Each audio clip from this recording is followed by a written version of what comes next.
नमस्कार, जोहार। चले जानते हैं झारखंड की ताजा खबरों को, लेकिन उससे पहले अगर आपने अभी तक इस चैनल को सब्सक्राइब नहीं किया तो सब्सक्राइब कर लें, जिससे कि आपको झारखंड की ताजा खबर रोजाना मिलती रहे।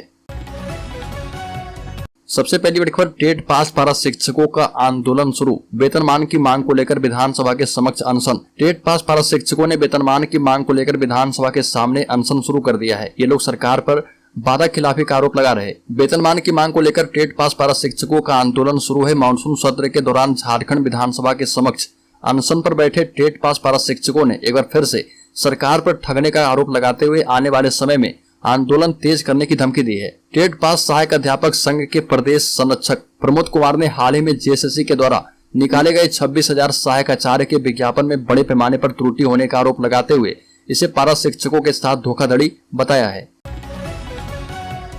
बड़ी खबर, झारखंड के शिक्षकों का ट्रांसफर लिस्ट बनकर तैयार। झारखंड में प्राथमिक एवं मध्य विद्यालय के शिक्षकों के स्थानांतरण की प्रक्रिया शुरू हो गई है। इसके लिए जिलावार विद्यालयों में छात्र अनुपात में सरपरस्त शिक्षकों का लिस्ट तैयार कर लिया गया है। शिक्षक स्थानांतरण के लिए बनाए गए पोर्टल पर इसे जारी भी कर दिया गया है।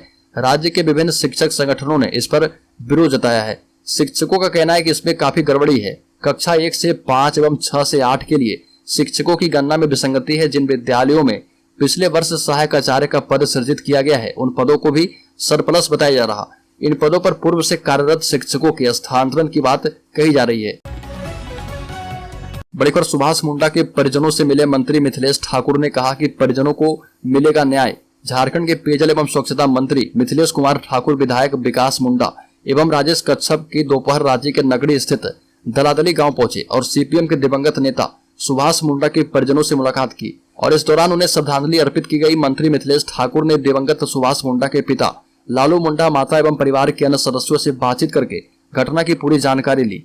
परिजनों को ढांढस बंधाया। दिवंगत सुभाष मुंडा के परिजनों ने मंत्री से सीएम हेमंत सोरेन से मुलाकात कराने एवं आरोपियों की जल्द गिरफ्तारी का अनुरोध किया है। मंत्री ने कहा कि साजिशकर्ता बेनकाब होंगे, किसी भी कीमत पर दोषी बख्शे नहीं जाएंगे। बड़ी खबर, सीएम हेमंत सोरेन ने राज्यवासियों से की अपील। कहा कि सभी पेड़ लगाएं। एक पेड़ लगाना 10 यज्ञ के बराबर है। झारखंड में 74वां वन महोत्सव मनाया गया। इस दौरान सीएम हेमंत सोरेन ने सभी लोगों से कम एक पेड़ लगाने की अपील की है।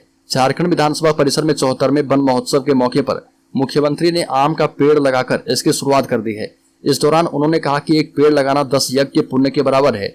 राज्य सरकार ने वृक्षारोपण को प्रोत्साहित करने के लिए कई योजना चला रखी है, जिससे झारखंड जो है हरा भरा रहे। इस मौके पर आयोजित कार्यक्रम के दौरान विधानसभा अध्यक्ष रविंद्रनाथ महतो और मुख्यमंत्री हेमंत सोरेन ने गुब्बारा छोड़कर लोगों को वन महोत्सव की बधाई दी। बड़ी खबर, कोल्हान में घट चुका है शिक्षक बनने का क्रेज। बीएड की सीटें हैं खाली। कोल्हान में पिछले कुछ वर्षों से शिक्षक बनने का क्रेज कम हो गया है। यही कारण है कि बीएड कॉलेज की सीटें भी खाली रह जा रही है। सरकारी कॉलेजों की स्थिति फिर भी कुछ बेहतर है, पर प्राइवेट कॉलेज के प्रबंधन के माथे पर बल पड़ गए हैं। दरअसल शिक्षक बनने में शिक्षा विभाग का वह नियम आड़े आ रहा, जिसके कारण विद्यार्थी चाहकर भी बीएड में दाखिला नहीं ले पा रहे। झारखंड सरकार ने प्रदेश में सरकारी स्कूलों के शिक्षक बनने के लिए झारखंड पात्रता परीक्षा को पास करना अनिवार्य कर दिया है। बीएड की डिग्री के बाद बिना जेटेट उत्तीर्ण किए बिना शिक्षक पद के लिए आवेदन नहीं किया जा सकता है। बीएड कॉलेज के संचालक जेटेट परीक्षा का आयोजन न होने को विद्यार्थियों की उदासीनता का सबसे बड़ा कारण मान रहे। इस वर्ष अब जबकि बीएड में दाखिले की पहली काउंसलिंग पूरी हो चुकी है, सिर्फ जमशेदपुर के कॉलेजों में 70% सीटें खाली रह गई है। 10 बीएड कॉलेजों की 1100 सीटों पर अब तक सिर्फ 339 विद्यार्थियों ने ही दाखिला लिया है। बड़ी खबर, विधायक मंगल ने विधानसभा में उठाया झारखंड को एजुकेशन हब बनाने का मामला।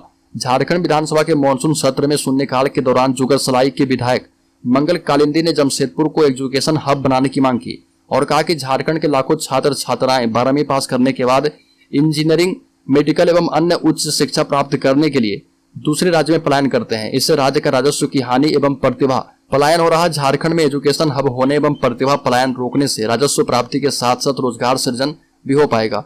विधानसभा अध्यक्ष के इस माध्यम से लोकहित एवं जनहित में राजस्व की हानि एवं प्रतिभा पलायन को रोकने के लिए एजुकेशन हब बनाने की मांग की गई है।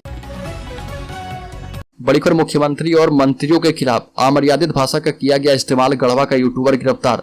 राज्य के मुख्यमंत्री, विधानसभा अध्यक्ष, मंत्रियों एवं महिलाओं के विरुद्ध अमर्यादित एवं विद्वेषपूर्ण भाषा का प्रयोग करते हुए यूट्यूब एवं फेसबुक पर वीडियो अपलोड कर प्रसारित करने के आरोप में एक युवक को गढ़वा पुलिस ने गिरफ्तार किया है। गिरफ्तार टीपू सुल्तान खान उर्फ समर, पिता जसमुद्दीन शेख, गढ़वा थाना क्षेत्र के दरमी गाँव का रहने वाला है। इसकी जानकारी गढ़वा के पुलिस अधीक्षक अंजनी कुमार झा ने गढ़वा थाना में आयोजित एक पत्रकार वार्ता में दी है। पुलिस अधीक्षक ने कहा कि गिरफ्तार युवक भोकाल टीवी नामक न्यूज चैनल का संचालक है। वह यूट्यूब, फेसबुक एवं इंटरनेट मीडिया प्लेटफॉर्म का इस्तेमाल करके राज्य के मुख्यमंत्री, विधानसभा अध्यक्ष, मंत्रियों एवं महिलाओं के विरुद्ध अमर्यादित एवं विद्वेषपूर्ण भाषा का प्रयोग करते हुए वीडियो अपलोड कर प्रसारित किया करता था। उसके विरुद्ध जिले के रंका थाना में रतन कुमार सिंह के द्वारा प्राथमिकी दर्ज कराई गई थी। बड़ी खबर, झारखंड के 7 जिलों में ईडब्ल्यूएस को 10% आरक्षण है। हालांकि पिछड़ा आरक्षण शून्य है। सदन में गूंजा है मामला। राज्य सरकार से विधायक जयप्रकाश भाई पटेल ने सदन में सवाल किया था कि पिछड़ा वर्ग को राज्य में जनसंख्या के अनुपात में कम आरक्षण मिल रहा। राज्य सरकार ने इस सवाल के जवाब में स्वीकारा है कि पिछड़ा वर्ग की जनसंख्या से संबंधित आंकड़े ही विभाग में उपलब्ध नहीं है। वहीं जिला स्तरीय पदों में जहां ईडब्ल्यूएस की आबादी 10% से कम है, वहां भी उन्हें 10% से अधिक का लाभ मिल रहा। राज्य सरकार ने अपने जवाब में माना है कि 17 जिलों में पिछड़ा वर्ग को 7 से 28% आरक्षण मिल रहा है, जबकि 7 जिलों में आरक्षण शून्य है।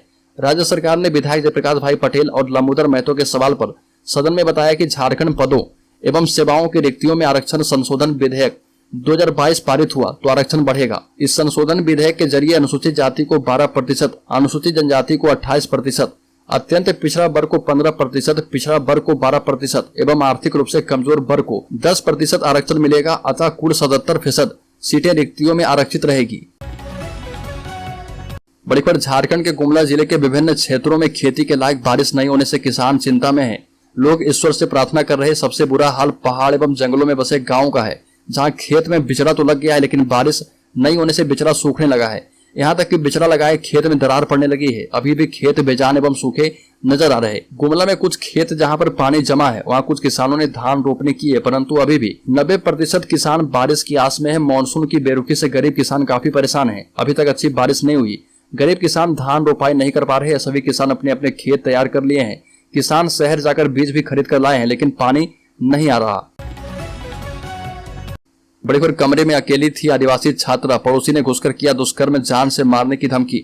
नगर थाना क्षेत्र अंतर्गत वीआईपी चौक के नजदीक किराए के कमरे में रहकर पढ़ाई कर रही 22 वर्षीय आदिवासी छात्रा के साथ युवक ने मध्य रात्रि दुष्कर्म की घटना को अंजाम दिया। मामले की जानकारी नगर थाना प्रभारी को होते ही पुलिस ने घटनास्थल पर पहुंचकर मामले की जानकारी प्राप्त करके आरोपी युवक को गिरफ्तार किया है। पीड़िता के द्वारा दिए गए आवेदन में जिक्र है कि सीमावर्ती बिहार के जमुई जिला अंतर्गत चंद्रमंडी थाना क्षेत्र की रहने वाली है। देवघर में किराए का घर लेकर एक कॉलेज में बीए पार्ट 2 की पढ़ाई कर रही है। उसी के बगल कमरे में रह रहे बिहार के ही भागलपुर निवासी 40 वर्षीय निशिकांत अम्बस्ट 30-31 जुलाई की मध्य रात्रि तकरीबन 1:30 में उसके कमरे में प्रवेश कर गया।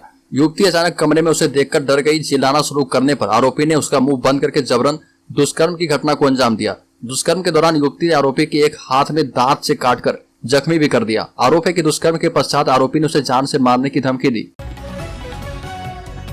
बड़ी खबर, केंद्र सरकार झारखंड को सूखा राहत मद में 502 करोड़ ही देगी। कहा कि अपने आपदा कोष से पहले खर्च करें। केंद्र सरकार झारखंड को सूखा राहत मद में 502 करोड़ रुपए देगी, जबकि राज्य सरकार ने 9,131 करोड़ रुपए की मांग की थी। केंद्र सरकार राज्य को एग्रीकल्चर इनपुट सब्सिडी में 407 करोड़ और ऐच्छिक राहत मद में 95 करोड़ रुपए देगी।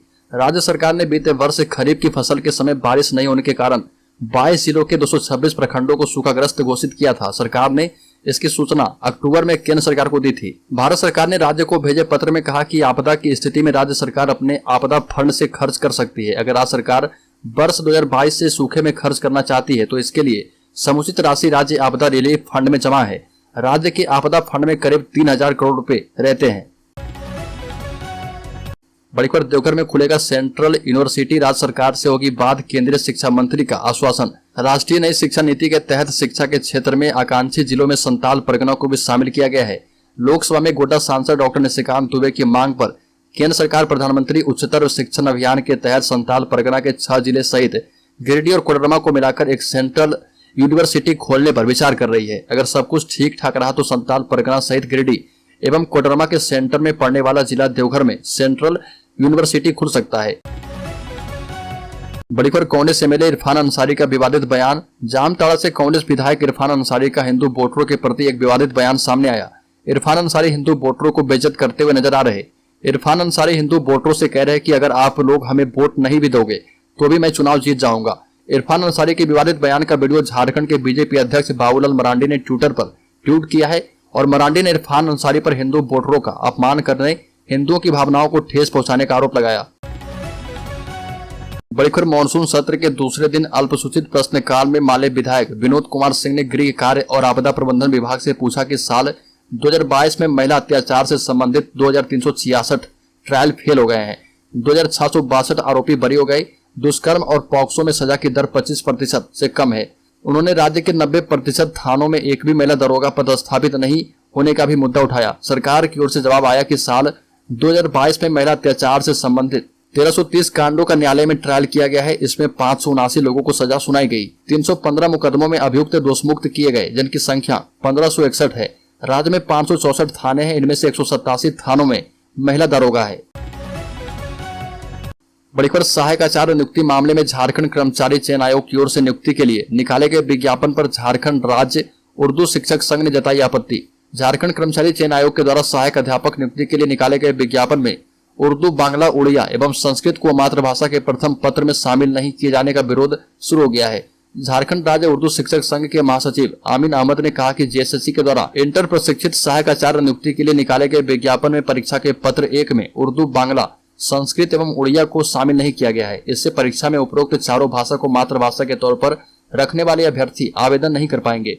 बिहार में 4401 उर्दू शिक्षकों के पद प्राप्त हुए हैं। इसमें अब तक 2014 में जैक के द्वारा कुल 689 उर्दू शिक्षकों की नियुक्ति हुई है। बड़ी खबर रांची हावड़ा ट्रेन का परिचालन दशहरा से पहले होगा शुरू। ट्रेन का किराया, रूट और समय को लेकर जल्द लिया जाएगा फैसला। दशहरा के पहले रांची हावड़ा के बीच वंदे भारत एक्सप्रेस का परिचालन शुरू होने की संभावना है। कोलकाता में दशहरा के लिए बहुत सारे लोग जाते हैं। अगर दशहरा से पहले यात्रियों को वंदे भारत की सुविधा मिलती है तो यात्रियों के लिए बड़ी राहत होगी। सूत्रों की माने तो जल्द ही इंतजार खत्म होने वाला है। चेन्नई स्थित आईसीएफ कोच की फैक्ट्री से 28 जुलाई को रांची हावड़ा के लिए वंदे भारत का नया कोच बनाकर डिस्पैच हो चुका है। रांची से हावड़ा के लिए वंदे भारत एक्सप्रेस के 8 कोच डिस्पैच कर दिए गए हैं। रेल मंत्री अश्विनी वैष्णव ने भी पहले ऐलान कर दिया था कि रांची पटना वंदे भारत एक्सप्रेस के बाद दूसरे चरण में दशहरा के पूर्व रांची हावड़ा के बीच वंदे भारत एक्सप्रेस ट्रेन का परिचालन शुरू होगा। इस ऐलान के आधार पर यह कयास लगाए जा रहे हैं कि जल्द ही रांची हावड़ा के बीच वंदे भारत का परिचालन शुरू होगा। हावड़ा स्टेशन के अलावा चेन्नई, पटना, लखनऊ, प्रयागराज, दिल्ली, जयपुर, इंदौर जैसे स्टेशन भी शामिल हैं। सभी शहरों के लिए एक साथ वंदे भारत का कोच भेजा जा रहा।